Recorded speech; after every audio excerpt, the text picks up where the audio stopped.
مانگتے ہوئے، اتنا عرصہ ہو گیا مجھے مانگتے ہوئے، میری تو دعا نہیں قبول ہو رہی، چلو جی میں وسیلے دے لیتا ہوں، چلو جی میں چھوڑ کے کسی اور سے مانگ لیتا ہوں۔ تو کائنات کا پروردگار اعلان کر کے کہتا ہے کائنات میں جو کچھ ہوتا ہے وہ میری مرضی سے ہوتا ہے، وہ میری مرضی کو چھوڑ کے، وہ میرے معاملے کو چھوڑ کے، وہ مجھ سے معاملے کو چھوڑ کے اور کسی سے جا کے مانگنے والے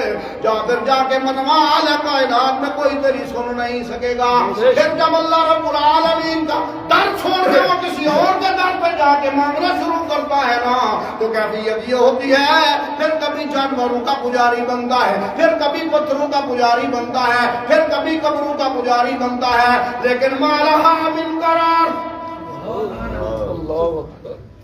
اللہ پھر اس کو کسی ایک در کا رہنے نہیں دیتا، پھر وہ در در کا ہو جاتا ہے۔ اور جب کوئی بندہ در در کا ہو جائے اس سے بڑی ذلت اور کیا